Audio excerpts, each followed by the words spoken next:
Episode 312 of the Pilot podcast takes off now.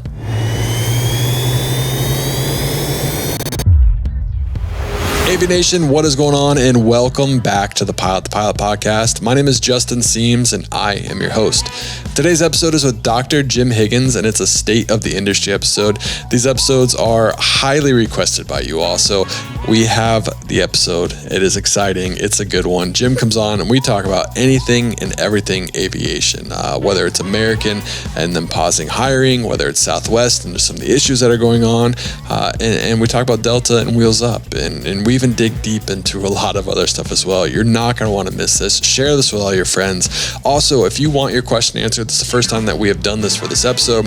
On the website, you go to pilotthepilothq.com, click on podcast, then state of the industry, and then you can ask your own question. You scroll down, there's a box right there, put your name, and just ask the question and let us know what you want to know. Now, try to keep these questions not necessarily super personal, just because it's hard to answer personal questions. We can't tell you per se if you should go do this or you should do that, but asking about the industry in general, ask about Southwest, ask about American, ask about what's going on. We can answer that question.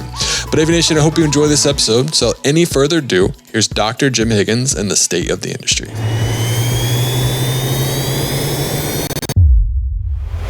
Jim, what's going on, man? Welcome to the Pilot podcast. Happy to be here, Justin. Always happy to talk to you and your listeners.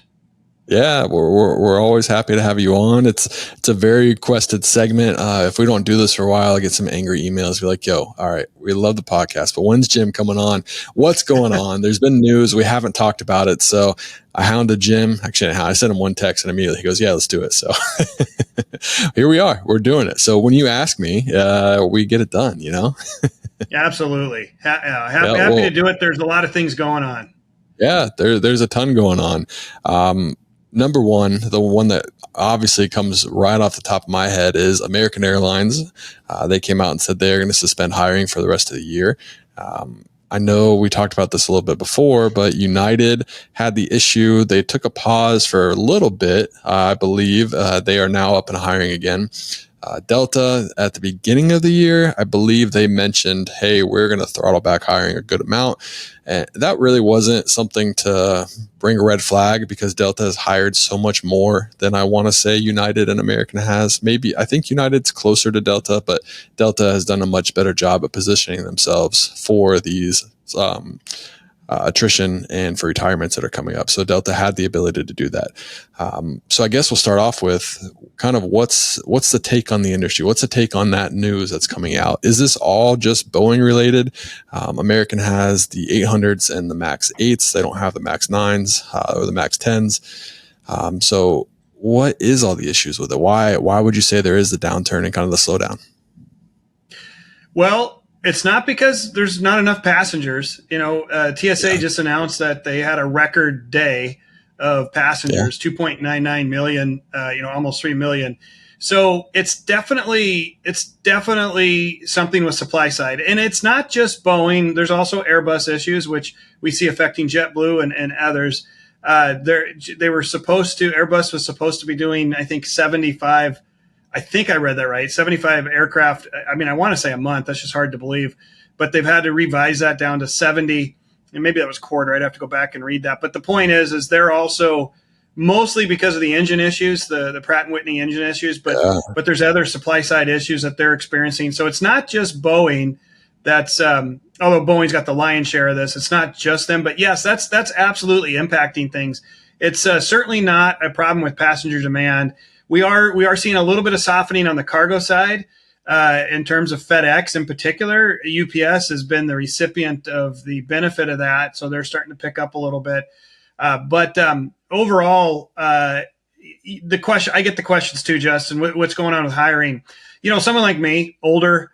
I look back. 2015, we hired. Let me just get the number, just so everyone knows. We hired 3,400 people. Pilots at the major airlines in 2015. And that at that point was the highest in like almost 20 years, right? Now, today, for this year in 2024, we're at 3,361. So we're almost where we were when we had a historic high back in 2015. So if we were back in 2015, 2016, right now we'd be like, wow, this is amazing hiring. There's so much opportunity out there. We haven't seen opportunity like this forever.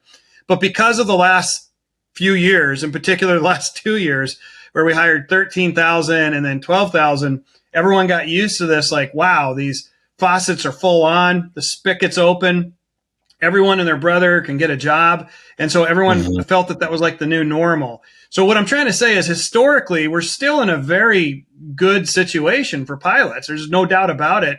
But compared to the last 2 years, certainly there's been a slowdown, mostly caused by the problems at Boeing and Airbus. But I don't think that's structural. And I think that we still have good hiring. And we're going to see it return back to levels, as retirements kick in and growth continues. Yeah. Do you think it has anything to do with how some airlines haven't done as well as maybe they projected? I know American kind of throttled back the projections. They're like, this year is not going to be as profitable as we thought. I think they're still hoping to be profitable by the end of the year and have a profitable year. But the first 2 quarters, their reports were not necessarily what they wanted.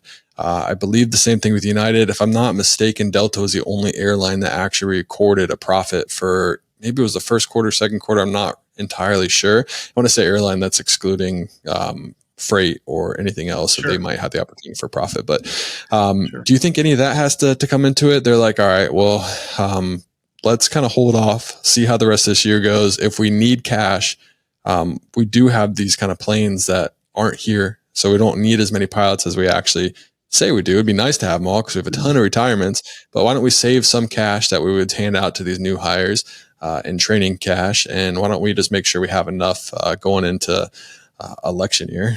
Don't want to get conspiracy on there, but election year and some other stuff going on. So do you think any of that has kind of a play to it as well? Or do you think it's just solely based on Boeing and Airbus not being able to deliver the aircraft that they promised? No, I definitely think the key word here is optimization, right? The airlines are going to try to optimize because they and they're all a little different. Some have in terms of retirement and growth plans. So those all have to be optimized. And, the trick is to plan ahead, make sure you get enough pilots there. But then on the other side of it, you don't want to have a surplus because that costs a lot of money as well. So I do think back to the first part of your question, I do think there are some business plans that are getting exposed a little bit, especially on the ULCC side. You're starting to see some pressure that maybe 3-4 years ago didn't seem possible because the ULCCs were able to make a lot of money. And I'm talking specifically about Spirit, which you and I've talked about in the past. But we're even seeing a little bit of some pressure on like Frontier, and Allegiant still seems to be holding their own, but we are seeing some extra pressure in those areas. In terms of the big three, Delta, United, and American, they've always been differently managed. They've always had different philosophies, right? American Airlines has historically carried higher debt loads in terms of financing, their growth. To contrast that, take a look at like Alaska Airlines, right, which is known to be the most conservatively run, low growth rate, yet very, like Thomas the Engine Man just keeps chugging along and not really affected by, world events. They're able to kind of keep their growth. And you see that there as well. And so you see the variety of different philosophies and business plans that are put into the market. And, I would say certainly that there's no long-term structural problems with American or United. I'm sure they'd like to make a little more money than they're making right now. Q1 is notoriously not a very profitable quarter in general. Yeah. So just looking at that alone, is not a whole lot. But we are seeing things that we haven't seen before. Southwest is still struggling, for instance, on the profitability side. And, so we are seeing things that are a little bit atypical. Yeah. And I mean, we bring up Southwest, and we also have to bring up kind of the mishaps that have been going on with Southwest too. It's with the Oklahoma City one, where the plane got in within 400 feet of the ground. Kind of bizarre to me. Don't really know what happened. Obviously, you don't want to judge because that pilot obviously didn't want that to happen. So anything can happen when you fly an airplane. But then they just had the Portland, Maine, didn't they? Where they just took off on a runway that was NOTAM closed. A little early. With the vehicle on the runway. Yeah. I mean, they were like 2 minutes early. Yeah. Yeah. Again, I have a lot of friends at Southwest. I'm sure you do as well. I remember in my regional days, excuse me, excuse me, I'm getting verklempt over this. The Southwest pilots are always aggressive, right? Whether they were taxiing on the ground, they would taxi very, very fast. They would always see the runway. I'm not saying they'd always see the runway before you did. They might be 30 miles out, runways in sight. Yeah, I'm not saying they didn't, but my point is they always got direct, right? And, we'd always end up following, and that's fine. We were paid by the hour, right? They had some kind of double under bonus program for early arrivals and stuff like that. So they were pretty motivated. So there's always been a culture there to be very efficient, and certainly they've been very safe. You can't say it's been at the expense of safety, but I'm not surprised on occasion when you see a few of these mishaps. Now, that being said, I don't know if this is out of the ordinary. I don't have any insight into their operational data, so I don't know if these things just happen to be chosen by the New York Times and others and amplified, or if in fact there is an issue. I do know, and you probably know about this too, there's a big investor that just stepped up a big position into Southwest. I think they bought close to $2 billion, and like the first day called for the ouster of the CEO, which we've never seen stuff like this at Southwest. I mean, historically, you've never seen management openly questioned by the employee groups or by the investors like this. So that's going to be something to watch over the next couple of years as well. Yeah, I mean, from the outside looking in at Southwest, it looks like Bob Jordan might not be there much longer. Like, obviously, more people might know that. I don't know if they're setting up for a move, but it seems every single day, whether was it Elliott, was that the Elliott Group, or I think something with an E, right? Elliott Group, I think. Yep. Elliott Group came in, taken over, and I have a feeling that they kind of said what everyone was thinking. I kind of think that there was more truth behind their words than just the Elliott Group, and they were able to just be the voice, be the new ears, new eyes, be like, what is going on? Like, we're getting away, and we need a change. And I think Bob Jordan kind of hinted at a change. What was it, a couple months ago, when they had their last earnings, like, hey, we're going to look at how we run our business. Are they going to offer first class? Are they going to change how they board airplanes? Are they going to change just their layout of their cabins? I mean, they've been rumored to get a new airframe ever since I can remember being a pilot. So that's always up for discussion too. Does that actually make sense for them to get a new airplane? So, I mean, there's a lot of change that's up in the air. It kind of seems like Southwest is kind of back to not necessarily ground zero, but they're back at the point where they can go any possible way to be an airline. And I mean, like, when I say any possible way, it's like they could go after the Delta model. They could stay in the Southwest model. They could stay, they can kind of go in between both of them and kind of just figure it out from there and go more international. And so who knows what they're going to do? And I mean, it's kind of exciting. I would say, honestly, if I was a Southwest pilot, I'd be like, might not fly 737 for the rest of my life. Right. But well, you're right. Lots of options, no doubt. I do think back to the old Southwest that you and I remember probably quite well. They were a juggernaut, right? They were very hard to compete against. Every employee was 100% committed to beating the competition. There was a famous memo sent back in the U.S. Air days when Southwest had announced they're going into Philly. The CEO at the time sent out a memo to all the employees saying the title of the memo was "Southwest is coming to kill us." That was literally the words that were used, because back then Southwest would just come in and they would just devastate a market. You would have very little chance if you were another carrier. You don't see that fear anymore. And, I'm glad to hear the CEO say that they need to change. Southwest lost their way when Herb Kelleher left, in my opinion, and they went way more transactional, way more CFO rather than operational. And you and I have talked about this before, and this is just my opinion. And it's when somebody comes in and buys a big chunk of your company and says the CEO's got to go, I'm not surprised. And I know this happened a little bit before, but I'm not surprised to see the CEO very motivated to make changes, because if they don't, but my point is how do they get back to that culture that they used to have? Because it's in them. And there's a lot of pilots and flight attendants and dispatchers and mechanics that lived during that time at Southwest. And so they know what it could be like. And it's just a matter of if management can find a way to align themselves to rejuvenate that, get that spirit back, and, go back out and just dominate again. But like you said, there are other variables: fleet type, growth. The business model works for certain hub bypass locations, but maybe not for others, and all the ancillary income, which Southwest has been resistant to. So a lot of different things that I think have to be on the table. Absolutely. And it's very hard when one person is so kind of instrumental in growing a company and being who that company was. And that's who wow, I can't say his name. Herb Keller was, right? Like he was the guy. When you think Southwest, you think him. I mean, just what he was able Absolutely. to overcome and how hard the airlines made it for Southwest to even grow and become an airline and do what they did. They just had to fight all the time. They're like the little brother that could never kind of take a deep breath because they're always just fighting for their life. Like, look, we got to get into Dallas. We got to get into San Antonio. We got to get into Houston. Like, we got to make it happen.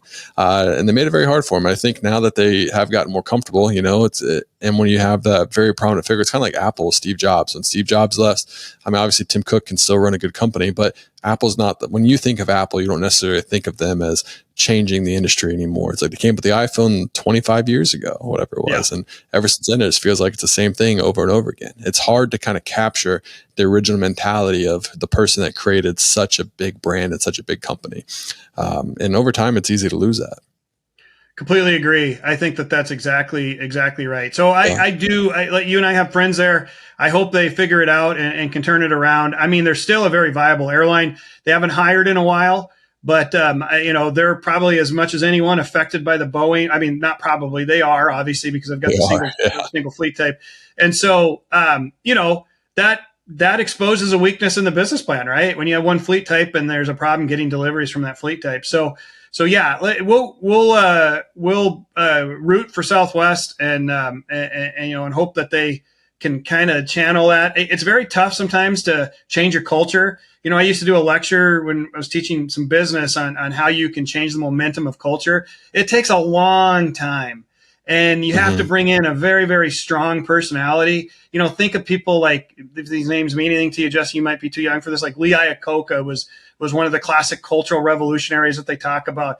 But there's been others as well that will just come in. I mean, Gordon Bethune at Continental was another one where these folks come in and just through just their sheer power and their charisma and their ability to get buy-in from everybody still takes time, but they're able to kind of transcend the organization and get back. And so Southwest needs that type of leader. Those are very few to find, very hard to find. They're generational, but I'm rooting for them because I got a lot of friends there. Yeah.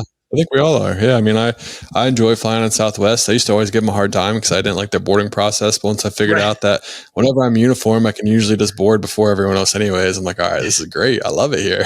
They love pilots. It's great. Right. But yeah, they've definitely grown on me a lot. So, and I got a lot of buddies there. So I definitely want them to be here and be doing their thing. So, I mean, yeah.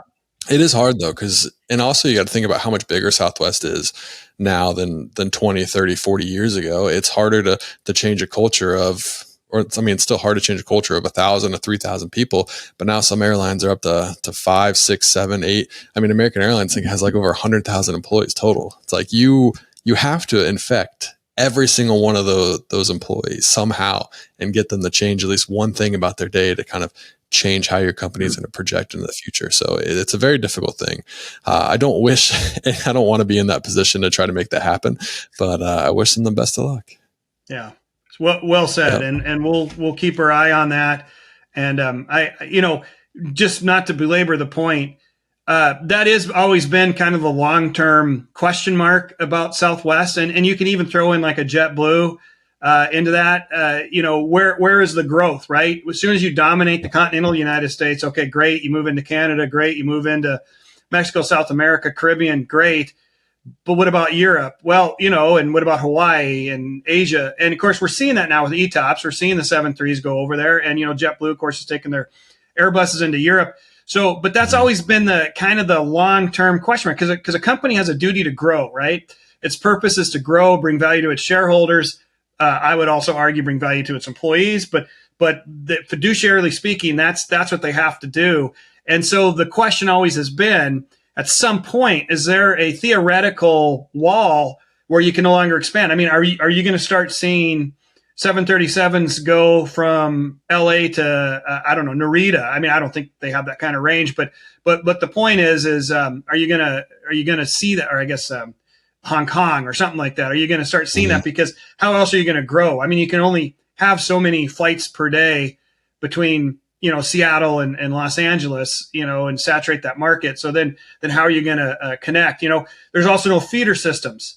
with Southwest, right? Yeah. There's no regionals. And so that's another thing too. You could get to smaller markets if you adopted that type of philosophy. Of course, your operational complexity shoots through the roof. You're now relying on other groups for your profitability. There's all kinds of scope issues. The list goes on and on. But these are the things that you've always wondered about. Is there a theoretical point where profitability can no longer, the growth can no longer be maintained? Yeah, no, for sure. I mean, I think every business eventually, your business model is eventually going to need to adapt to your success, right?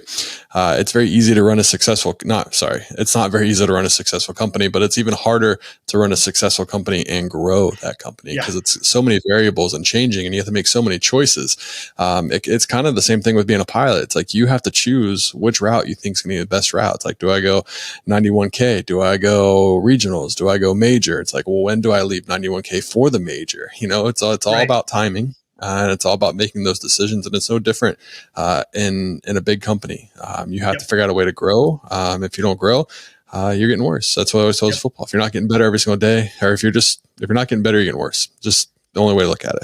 That's right. Now that might be a little kind of militant, but it's kind of true. No, but I mean, in the business world, that's very true, right? Yeah. You got to find ways. You got to find opportunities. So, what is there any latest going on with FedEx? I saw recently that they $200 million difference, I think, in their profit or loss, or I can't remember the exact numbers. Or it was a pretty staggering number of a loss, I believe, right? Yeah, but their stock price has been up a little bit because they put in a lot of cost constraints, which means a lot of furloughs. Not so much on the pilot side, none on the pilot side, but a lot of other employees. Also, they parked, I believe, or they're going to park a fifth of their 757 fleet.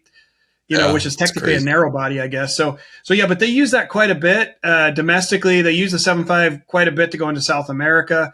So it's definitely there's no other way to put it. It's certainly fallout from the softening that we saw pre-pandemic, but also mostly from the loss of the Postal Service contract. Yeah. When you compound that with the loss of the Amazon contract prior to the pandemic, all these things come together. Just structurally, there's less business for them. I do think eventually, they'll match and again optimize their fleet and their employee group, their burn. Right, that's the key. Is you got to match that burn to what you bring in. And so I do think they'll figure it out at some point. But right now, they're certainly going through some pain points. It doesn't help that they're going through some really lengthy, protracted labor negotiations with their pilots. They've already had several failed TAs, and that certainly. Is not conducive, to emerge from this. But that's going to be interesting. It's one of the few places in the industry where you're seeing some negotiations occur now, what you would have to call during some concessionary times, whereas when they started, they were during boom times, and so that's advantage to the company for sure. Absolutely. And when we're looking at these advantages, we're looking at these cycles that are going on. Do you think the cycles have sped up a little bit with with the ups and the downs? Like, I feel like it used to kind of be like, good up, you stay up there for a little bit, then you bring it back down and you come back up. But it seems now, I mean, obviously COVID was kind of a wild time and no one could predict that and what it could do and how fast it could affect the industry negatively and how fast everything could come back. Right. But do you think things are kind of speeding up a little bit? Do you think it's just related to the economy and still effects of COVID itself and the pressure that it's put on the economy? Well, that's an interesting question. We are seeing some fundamentals in the market that are unusual, right? For instance, when you look at the overall economy, inflation's way up. Ticket prices are up a little bit, but they have not, as a general rule, kept pace with the inflation, which is interesting because the airlines, they still have to pay for fuel, they still have to pay for employees, so those prices are up. So, the question is, what's going on there long term? I mean, we see the number of traffic, but is the revenue following that traffic?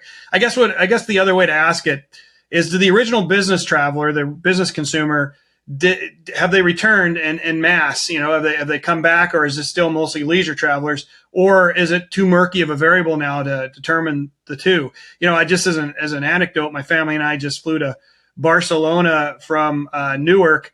And the entire Polaris class was full, and I know what those ticket prices go for.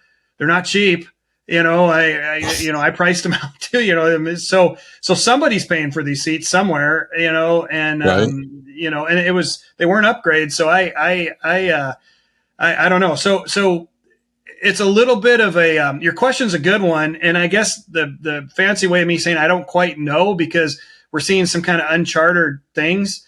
But the one thing that's really interesting is we're seeing this robust demand by all these passengers. People are still showing up and they're still traveling, but we just, for some reason, we're not connecting the profitability to that. I don't know if it's because of the business traveler or what. But so again, it's another one of those wait and sees.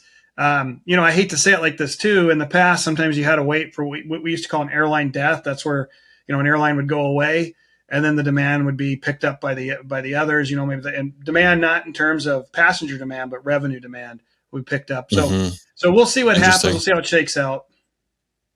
What do you see the next 5-10 years? I know we've kind of talked about this in the past, but your crystal ball, it's in front of you. Has it changed at all? Are you still very kind of have a good outlook on what's going to happen and how it's going to play out? The one thing that saves a lot of pilots is going to be the retirements, right? There's no way to look at it other than just a huge chunk of pilots that will retire. So even if there is a lot of downturn, even if there is kind of a softening in hiring, they will still have to hire. Now, Delta, we talked about this earlier, right? So Delta did a much better job to position themselves with some pilots. So they don't have to hire as much. United has to hire some still. American has to hire a ton. That's going to help out a lot of pilots. I get a lot of questions like, I'm changing my job. I'm 34 years old. Should I still go for it? Mm-hmm. I say yes. I mean, it's because I wanted to be a pilot. It kind of comes down to way more variables for your own personal choice. But if you're sitting there, maybe you'll say, this is one that usually comes up. It's like, I'm an electrical engineer. I don't know why it seems to be electrical engineers, but yeah. I'm an electrical engineer. I have always wanted to be a pilot. And should I make this change? And should I go for it? It's like, I wish I could answer that question for you, but it's like, number one, will your wife or your husband hate you if you're gone so much and actually go for this career? Are they okay with that? If they answer yes, then you should probably give it a shot. One, you have a backup plan already. You have a job that you can fall back on, right? Electrical engineering doesn't seem like something that is going to go out of style. We're always going to need people to do stuff. So right. I definitely think it's worth it. And if you end up not liking it, or if you end up getting furloughed, you got a job to go to. So I think you almost have a better opportunity coming in than someone that is just a pilot like me. Obviously I got the podcast, but that's not necessarily going to bring in money like being a pilot or an electrical engineer. Well, I think your advice is spot on. As you and I have talked about this before a little bit too, when I give a lot of career advice as well. And, whether or not someone should transition from an accountant, an engineer, whatever the profession might be, you're right. There's so many other variables that go into it, but it still comes down to exactly what you just said. If you want to be a pilot, if you want to get into this for that reason, not to go out and make the $1 billion, because we know sometimes it doesn't work out. Sometimes it does, but sometimes it doesn't. If you want to get in there because it's what you want to do, you're going to enjoy that. You're not going to be in an office, all the unbelievable benefits that come with that, then do it. Absolutely go for it. In terms of long-term viability as a career for pilots, I have no doubt. In my opinion, I have no doubt this is still a very good long-term play. Now, I do think at some point, we've talked about this, you're going to start bouncing up against that single pilot stuff, maybe in the late 2020s or early 2030s. But until you start seeing that generational shift, from what you said with the retirements, but also the scheduled growth, you're just going to see some really good opportunities over the next 3 to 5 years. I mean, keep in mind, some airlines haven't even hit their apex of retirements. They still haven't hit that. That won't hit until 25, 26, and 27. Yeah. Yeah. I mean, I definitely think it's the case for me too, right? I decided to leave a job where I had I want to say a lot, but I had a decent amount of people underneath me. And if there was an issue, me getting furloughed probably wasn't going to happen. But now I have put myself susceptible to that option by moving to a different seniority list and going to a major airline. And it was funny because my buddy today texted me. I put up on my Instagram, I was like, hey, here are the questions. We're doing a state of the industry. And one person messaged me who I'm friends with, still flies at the other company's like, 91K, 135 is the best. Should have never left. And I was like, I'm happy you like it, but still long term, I think this is the best option. I mean, I'm gonna knock on wood here, but if I was to get furloughed tomorrow, this year, I still think over a 31-year career of what I have left, that this could be the better opportunity for me and my family. And that's something you have to take into effect too, or take into account. It's not necessarily what's going to happen today, tomorrow, a year from now. You have to think your happiness, how much money you can make, what your schedule is going to look like in 30 years. And what's really hard about that is what you talked about, the big elephant in the room that no one is really ready to talk about is what is single pilot operations going to do to it? What's going to happen when that is eventually forced down our throats? And I say forced because didn't it just come out that Airbus was talking with someone and they were kind of being coy. They weren't really letting too many people know what was going on. But like, hey, we're going to have, was it FedEx? I think it was. We're going to have these 2 new freighters. And guess what? They're going to have the ability to be single pilot. Yeah. And it came out a couple months later. They're like, whoa, these meetings happened. Yeah. So yeah. It's happening in the background. Yeah, there's no doubt in the background these things have been worked on. And I hate to keep picking on FedEx. I happen to know that FedEx is a leader in this area. I don't know, or maybe leader's the wrong word, but you know what I mean? They're the ones exploring that, no doubt about it. But just to back up a second, what you said earlier, I think is just a key piece of advice that everyone needs to keep perspective on. And that's looking at the long term. Right? Because there will be disruptions in the short term sometimes, and they can be painful disruptions. There's no doubt about it. And I've gone through it, and you've had friends go through it. And for some people, the 91K is going to be a great career. I have a good friend that's doing the same thing, and he loves the fact that he never has to, try to bum a jump seat. Everything shows up at the airport, and that was his big thing, and he loves it, and it's great. But then I have another friend that's also at a 91K that's trying to make the jump, over to United. And the big reason is unpredictability, is there a better opportunity? All the other things that I don't have to tell you about. So you're right. Look at it over a 30-year career. You can't go wrong. On the single pilot front, I know this is probably upsetting but if you just look at the history of the industry, you just look at where we've been with crew members to where we're at today. And then you look at the fact that we're getting more and more automation just in day-to-day, living, generationally speaking, sociologically speaking, self-driving cars. I mean, my wife just got a car today, and of course it's got the auto steering on it. And I mean, it's just phenomenal, right? And as soon as there's a generational acceptance of this trust in automation, which again, I keep referring to it as a sociological effect, but as soon as that happens, it's not that big of a step to make that step to the airlines, at least from a passenger point of view. I do think we're a generation away. I mean, which a generation, it depends how long you define a generation. But I mean, I don't see it. But where you will see it, where you will see the canary in the coal mine, so to speak, is, in my opinion, you'll see it in foreign carriers first because they have more flexibility, regulatory, politically, so forth. But then I do believe in the U.S. where you're going to see it first is on augmented operations, on long haul freight, where there's not passengers on board, and you're going to see those proof of concepts. And I think you and I've talked about it before, but the theories I have heard floating around is, instead of having 3 people, one's back hot bunking, coming up and, relieving the others, international relief officer, whatever, there's different names for them. Instead, you just go with the 2 pilots. And then when one needs the nap, they either go back and nap, one stays up, and then we switch to this, what's called a remote pilot monitoring, some station somewhere where there's somebody monitoring multiple number of flights. And the concept is they manage until the other pilot can come, back up to the flight deck in the event of an emergency. Of course, all kinds of problems with that, right? Like, there's so many problems with that have to be worked out. But I do know these are the things that are being talked about in Washington. And I know these are things that are being talked about technologically speaking. And I just know that because I talk to a lot of people like you do. I talk to a lot of people that make rules and a lot of people that are on the manufacturing side. And so these things are very much at play. And so what can we do about it? Well, I do think the passenger operations in the United States will be the last domino to fall. And, this could be 30, 40 years from now. But I do think at some point you'll probably see that happen. And I tell my kids, it'll be funny. You'll be telling your kids someday how you used to drive a car, just like my grandparents used to tell me how they used to get milk delivered by a horse and buggy. I used to laugh at them. I thought that was so funny.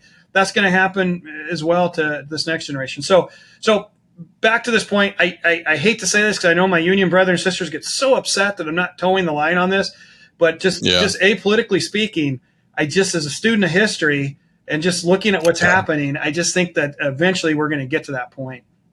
Yeah, and I think neither one of us have really sugarcoated this topic. I think we've both been it's like unfortunate, like we don't want it to happen, but as a realist, and if you follow money and if you follow what airlines want and what manufacturers want, this is exactly what they want to do. If it was for safety, we'd still have 5 people in the cockpit. Yep. But if you can figure out a way to get someone out, save some money, then so be it. And I mean, obviously when you're thinking of it as a pilot and having one pilot up there traveling over the ocean, and you have tons of thunderstorms, and you think of Air France, you think of all this other stuff. And okay, what if there is just one pilot up there? Right. What if the other guy takes a nap? Who's going to keep the other guy accountable to make sure that they stay awake? Or who could stop someone from doing something suicidal in an airplane if they leave? So there's a lot of open questions in there. There's a lot of trust that the manufacturers, at the airlines, that whoever is fighting for this will have to earn from the general public and pilots. But at the end of the day, if they're going to save a couple $1 million, it's going to be very hard to stop it. And it's more than likely going to happen. And I prefaced that whole conversation with, we don't want that to happen. Right. I would prefer 2 pilots forever, 3 pilots, augmented crew, however many pilots we need. Give me 20 pilots up there, whatever. It's fine. Just give me maybe 20. That'd be bad, but let's keep it at 2. All right. Keep it at 2 augmented crews. Let's keep that the same. Let's just get some good technology and make and have some fun flying. Yeah. Well, you're absolutely right. And your point about the suicide, homicide, the incapacity type issues. Yeah. Those are very real. And just think back to the Sully-Sullenberger, the bird strike. I mean, the problem with automation, and I can tell you this because outside of UND, I'm the COO of a technology startup that works in automation. And I can tell you the problem with automation is the way we work AI, the way we work machine learning is we have to have seen millions and millions of examples of it previously. And then the AI is very good at replicating that and figuring out what's normal and what's not normal. If all of a sudden you throw a pack of Canada geese into the engines of an A320, the AI is never going to have seen that before. There's no training scenario for that. So it's not going to know what to do. And, if you want a real life example of this, if you've ever used ChatGPT to write something, there's a well-known, or any of the AI large language models, you can get it to hallucinate quite easily. It's called an AI hallucination, where something just outrageous comes out of nowhere. And that's what happens when the AI encounters something that it hasn't seen a lot of examples of previously. So if we're just talking about an Autoland, if we're just talking about whatever, run-of-the-mill stuff, no problem at all. And the analogy, of course, is this, I use this analogy all the time, which is with doctors, right? If a doctor's out, and I know this is near and dear to your heart, but if a doctor's out there doing surgery, I mean, the actual surgery they may have done 1,000 times before, and it's pretty routine for them. It may not be routine for them, but they're not necessarily there in case everything goes right with the surgery. They're there in case something goes wrong, something unexpected happens. That's the same thing for the pilot. Going back to the age-old argument, I'm going to sound like an old union hack now. A lot of people like to complain about pilots being overpaid. Nobody complains when the plane's on fire, right? Nobody complains. No, there's not a passenger that was on Sully-Sullenberger's plane that's going to say that he was overpaid that day, right? You couldn't pay that guy enough to make everyone live, and we've seen countless examples as Al Haynes and Sioux City, just example after example of, pilots that have saved the day. Many, many times they saved the day. Going back to the 737 MAX, the MCAS issue, I think I've mentioned this to you before. I know I'm on a podcast. This is going to get out there. I have heard that, the MCAS profiles have happened in the U.S. at least 7 times prior to them happening overseas, and the U.S. crews handled them. They handled them, but this was a well-known issue before the accidents happened overseas. So the point is there's been a lot of pilots that have saved a lot of lives that when things don't quite go right. And so we're so far away from that leap of automation where we're completely trusting. But I do think at some point in time, you will probably see that shift, and it's just the question is when. But we're a long ways away from that. And I think it also comes to, it's kind of mentioned with how much we get paid, right? It just keeps going up and up and up. And we've talked before, it's like, what really is the ceiling of what we can get paid? Obviously, an airline has to make a certain amount of money, and there's definitely a point to where they're not going to be able to just continue to pay you more and more and more and more. But it also comes to the point is, when do pilots price themselves out of kind of the market, essentially? When do they make it cheaper for a company to go to single pilot, to really kind of be like, all right, we'll give you this contract, but you're kind of hurting yourself because we're going to fully invest in single pilot so we can get out of this and make sure that this doesn't happen in the future, or we don't have to keep paying you more, you know? Yeah, no, there's no doubt. Now, if you go back to the early models of remuneration for pilots, right? Why pilots get paid what they get paid. The truth is, when you look at when you look at blue collar, white collar labor curves, and you look at things like that, it's hard to make a argument that somebody that is in a manual labor trade, really working hard, say construction, and just they're out there in 100-degree days, just really building things and creating things. It's hard to say that a pilot is working harder than that person. Yet a pilot will often make more money than a construction person, as an example. Well, why is that? Well, if you go back to the early days of ALPA, early on, the gentleman named Benke, who was the first president of ALPA, he was able to attach this concept. And maybe, I don't know if you and I have ever talked about this, Justin, but this is kind of interesting. Mm-hmm. Pilots are paid based on the revenue that they generate. It's a very interesting model. They're not paid on how hard they work, how difficult the job is to get, even really experience, skill, any of that. It's based on the amount of revenue that they generate for their company. And so when you go back to the early history of pilots, that's why you saw what for instance, if you fly a wide body overseas, there's a lot of revenue that you're generating for that company on that day. That's a lot of money. And so based on this concept of remunerating based on revenue, that's how we got to where we're at today. I'm making more of an emotional argument when I say, nobody's ever going to complain that the pilot's overpaid when the airplane's on fire. That's more of an emotional argument. But just from a structural point of view, pilots have always been paid based on the revenue they generate for their company. And those are the early models that still are in place today. Yeah, absolutely. And that's kind of doctors too, right? A lot of the doctors that make a lot of money are procedural doctors. Yes. So it's how much are you bringing in for the hospital is how much the doctor is going to get. I was surprised, and I'm still surprised at how much I find out. There's a lot of doctors that don't make a lot of money, right. And they have a very high cost of entry to get into that skill, time put into that. Very similar to being a pilot. Different in some ways, but it's very similar to the initial kind of burden of how much money it costs to get into this industry, and then the training, and then working your way up to eventually your dream job, where you're an attending, or where you're the captain of a 787.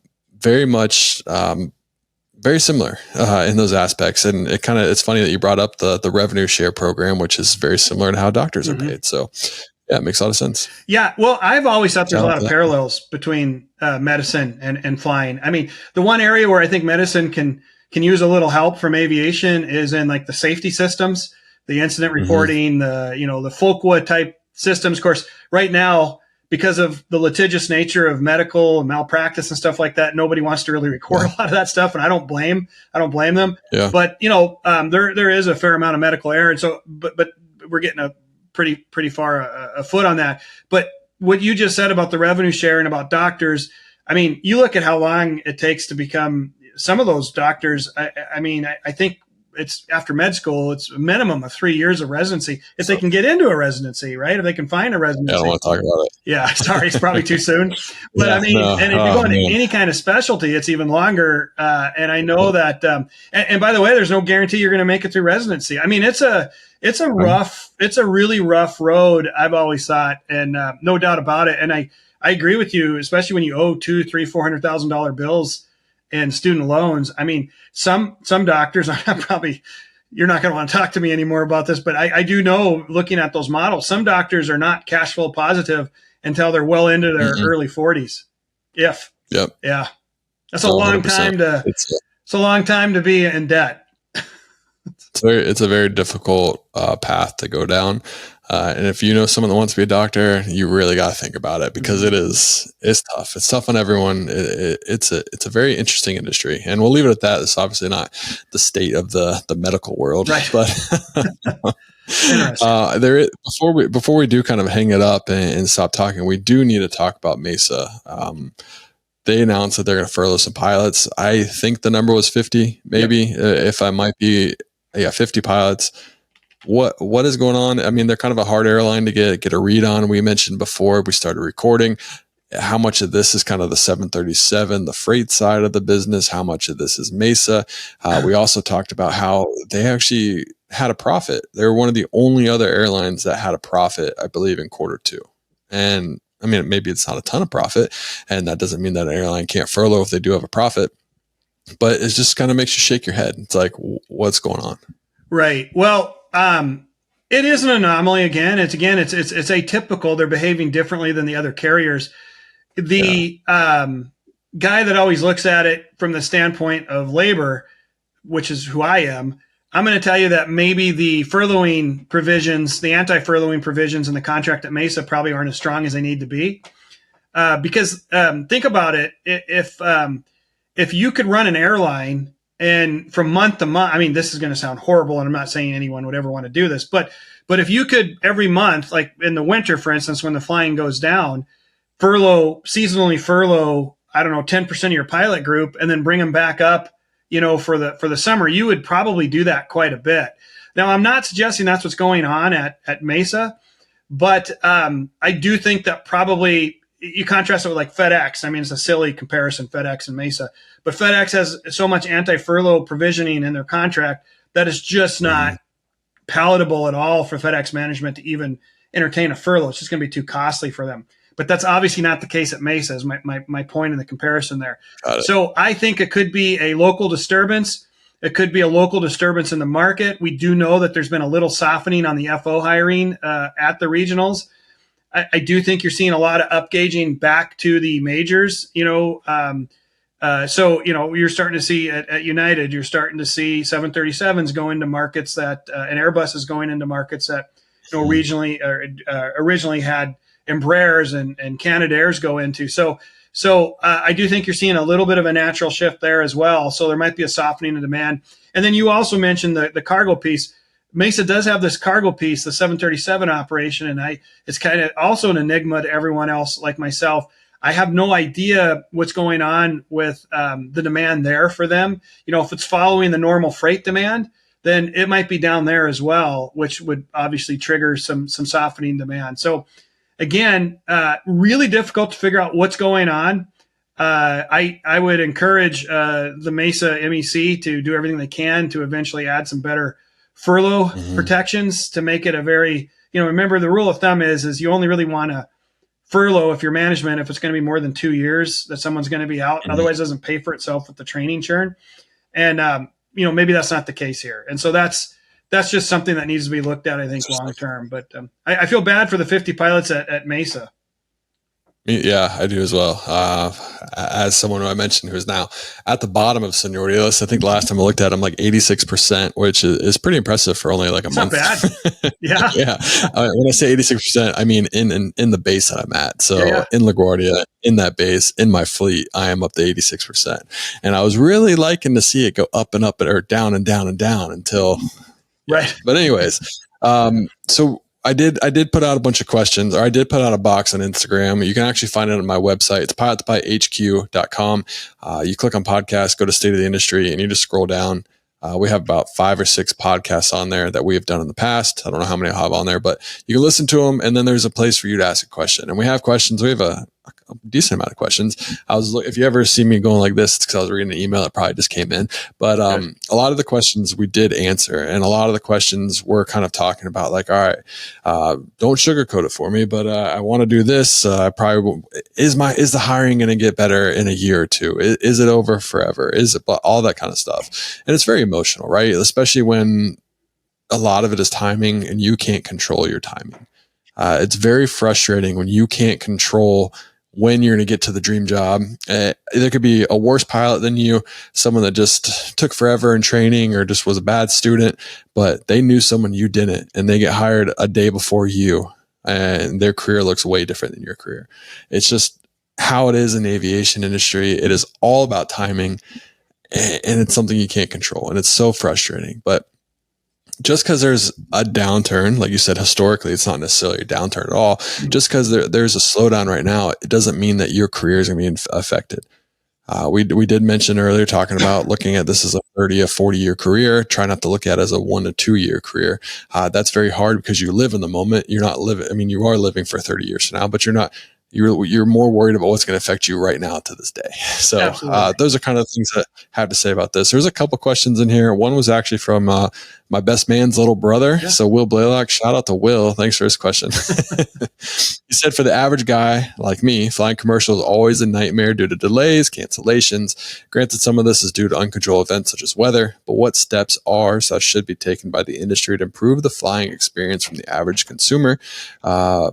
Smart question. I know he was a smart guy. Yeah. So there we go. Thanks. Great question. What do you think? Yeah, great question. Well, there's so many variables that go into this. Obviously, a delay occurs. It's not good for anybody. The airline hates it. Believe it or not, the FAA and the government, they hate it. And most importantly, the consumer hates it, right? Because it can absolutely, have huge, tremendous implications on your plans. That being said, the reason why delays occur, it's almost always safety related. It's sometimes efficiency related, but it's because they don't want too many aircraft in a certain type of airspace, or there's a mechanical issue or whatever. So, we're always going to err on that, and it can be a big bummer.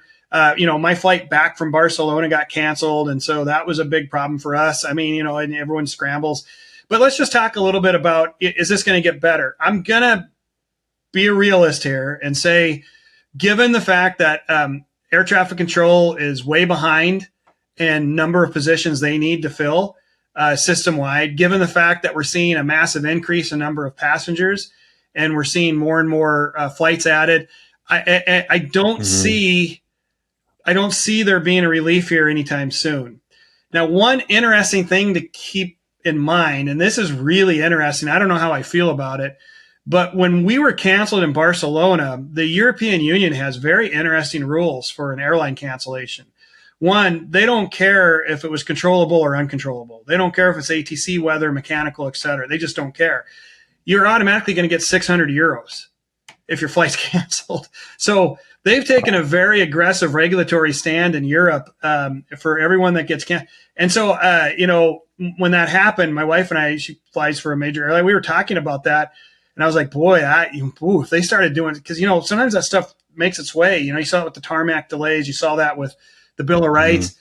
Pretty soon, people would get behind that. That'd be a very populist thing. If you cancel a flight, you're going to pay everyone $600. You could see millions of people lining up going, hell yeah, right?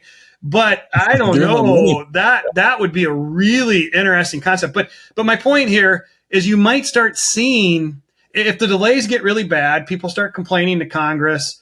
And Congress realizes that they're not going to be able to hire enough ATC people, because it takes 2 years to position qualify a controller in a center position, and 50% of them wash out. I mean, it's a long, complicated, complex process that's very difficult. And so I can see the pressure all of a sudden, some knee-jerk reactions. Okay, let's start fining companies. Let's start doing this. Let's start slowing their growth. Let's start doing whatever. So I'm a little worried about that. But back to the original question, I wish I could tell you things are going to get better.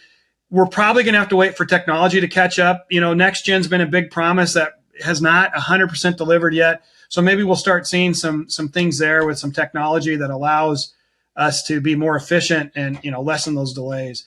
But for the next year and a half, maybe 2 years, I think you're probably going to see status quo, or maybe even a little worse. Yeah.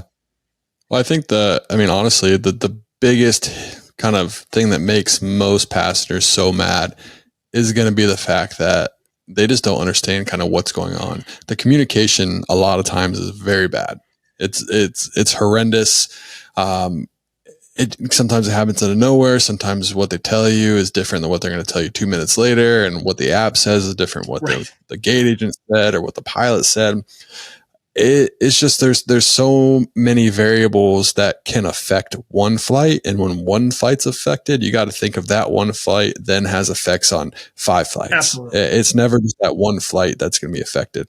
Your Charlotte flight might affect a flight in 4 hours in Phoenix. Absolutely. Or 2 days later or a day later in Montreal. I don't know. It's just like, well, it's the butterfly effect. It's just when one thing happens, it is not just that one flight that gets affected. Absolutely. They have smart people.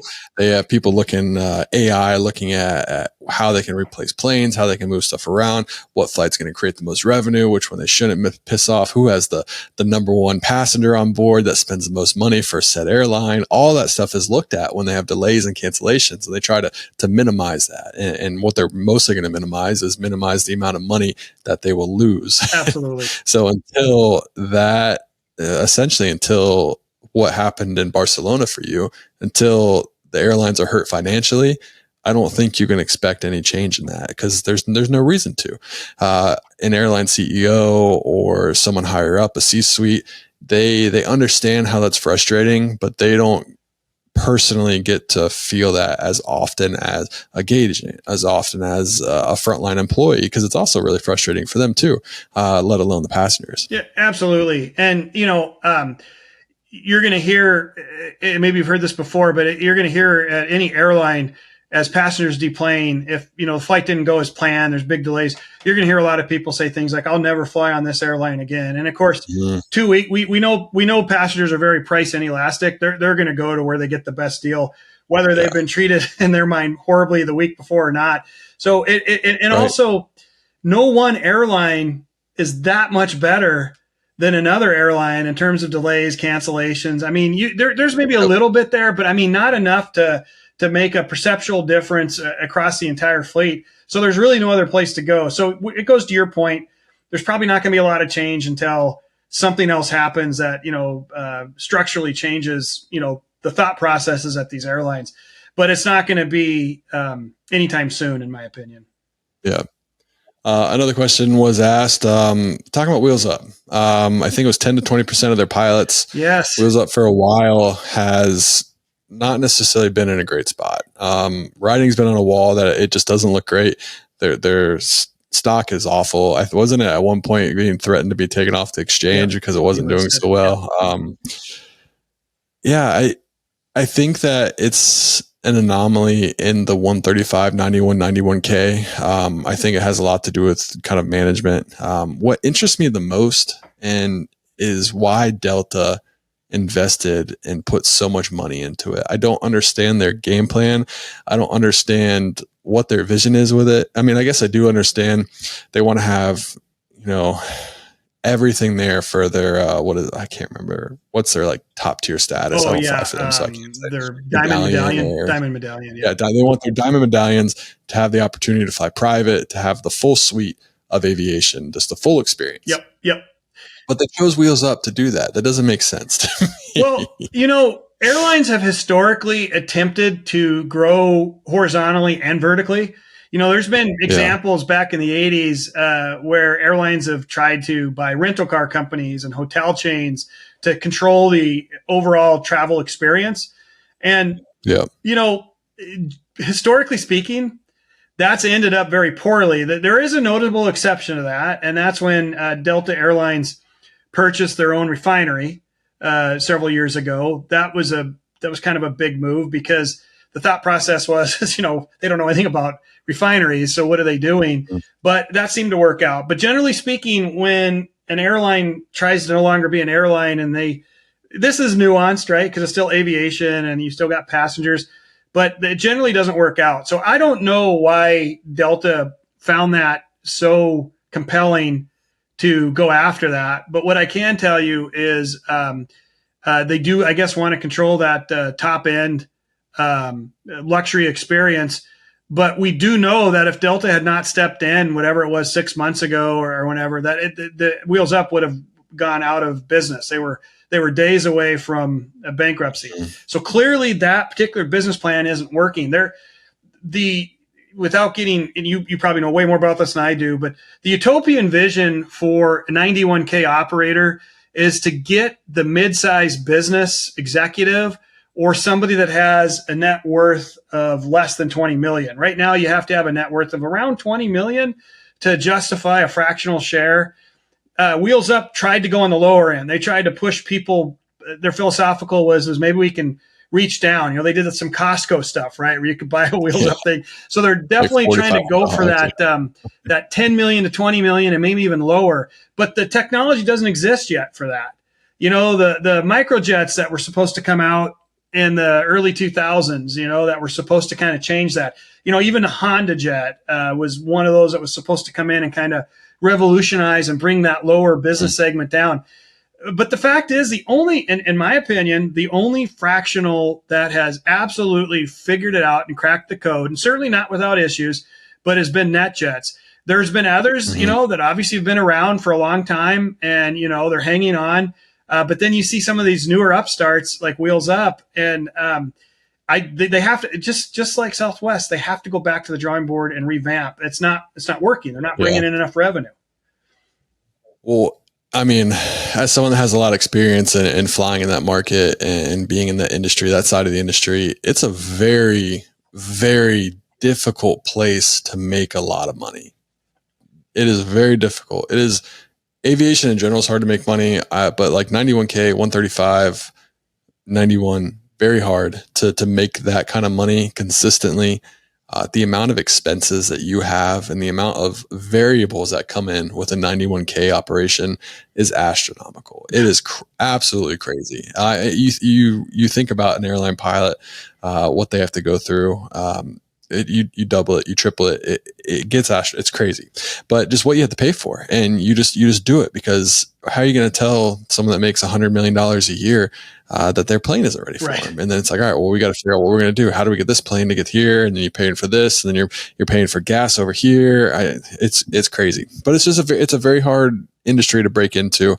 And I think NetJets was right time, right place, good investor, and I think it led them to get to where they are. Because in the early days, I mean, my dad would always tell me when he was at Ohio State, it's like, I remember when ExecJet was hiding airplanes from the FAA. It's like you had to, back in the day, you had to kind of not necessarily break rules, but you had to take advantage of the gray areas to continue to grow, to continue to move past that. Mm-hmm. And that's not just a 91K. That was all kind of aviation in general. But you had to be able to do that, and that's a lot harder to do now. There's a lot more people watching what you're doing. So right place. I mean, they have historically almost failed a couple times, most notably in 2008. I think Warren said, like, I'm not giving any more money. This is the last bit, and all that kind of stuff. But now, I mean, I'd be hard pressed to name an airline outside of Delta. And even now, NetJets is probably making more money than anyone could ever fathom for what they're doing. Yeah. I think Charlie Munger said it when I was it 2 years ago? Because he would have died this year. 2 years ago two meetings ago at Berkshire, he said he'd be hard pressed to say that there's any airline that's worth more money than NetJets now. That's crazy. And I think I might have, that's not a direct quote, so I might have. Well, no, I think that's right. I just read something about that Southwest right now, their market cap is something like, this was maybe last week, 17.1 billion, which is really interesting, because if you were to fire sale all of their 737s, it's about that 17 billion. So in other words, the market is saying that you're only as valuable as your underlying assets, which is like really unusual for a business like that. That basically is saying all the employees and your technology and your IP and everything you've done is not having much of a premium attached to it. Isn't that interesting? And so I couldn't believe that. So I do believe that that's probably pretty accurate. I mean, NetJets they've cracked the code on there, and we'll have to see what happens. I also used to fly corporate years ago, but it was not for a fractional. But I do remember thinking, I knew about NetJet obviously before there was 91K, when they were just 91. And it was a really interesting time, because it's like, how is that 91, But then of course, they basically in my opinion, they spearheaded the 91K, and it worked out, 100%. Right? Yeah. Well, I don't think NetJets necessarily wanted the 91K. I think they argued that it was going to be a big issue, and it was going to they're going to lose a ton of money. They didn't know how they're going to make it. But that job without 91K, I mean, it's a hard job.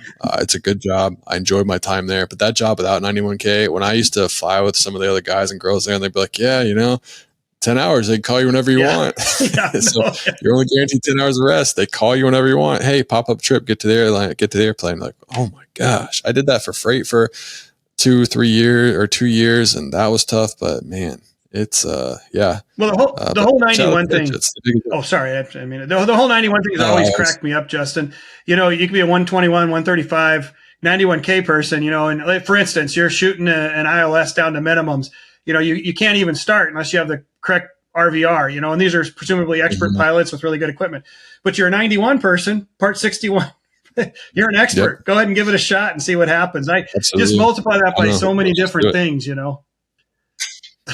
Yeah. I always think that's funny too, because when I was flying for NetJets, 91K, 135, 91, it switched based on who was in the back, who was necessarily the owner at the time. Right. They would always say, who wants to take liability for this flight? That's essentially what it comes down to, is who's liable for the flight, what's going on. And when you're 91, like you said, you can try any approach you want, but when you're 135, can't do it. It's like nothing has changed in the pilot's ability to find an airport or to shoot the same approach, but just can't do it. Right. That's where I would love to know the story behind that. Someone smart has that. So send me an email, justin@pilotspilot.hq.com. It's FAA. Don't send me an email because I don't want you to have my email. There you go. Anyways, I think we've been talking for enough. It's about an hour and 10 minutes. This will be one of the longer ones we've done, but it's good to have you back on. I always say, hopefully we don't have to do this much more, because I don't want there to be news. I want it to be always good, and I want to continue to have more seniority at my new job. So you will. Let's pick it back up. You will. Someday you'll be on a 777 left seat flying overseas, and it'll be. Yeah, I'll probably be flying you around somewhere. Yeah. Even though you fly for the other airline, it's all right though. We'll forgive you. There you go. I'm Jim, fickle, man. I go to where they're the best price. I check when going over to Barcelona. I checked American, Delta, and heck, I even checked up into Canada, Air Canada. I checked those guys out too. Not too far from there. So I love it. I don't blame you at all. Well, hey, I appreciate your time. I hope you have a good day. It's 10:30 Eastern time, so I need to go to bed. All right. But we'll see you, man. All right, Justin. Thanks. Always nice talking with you.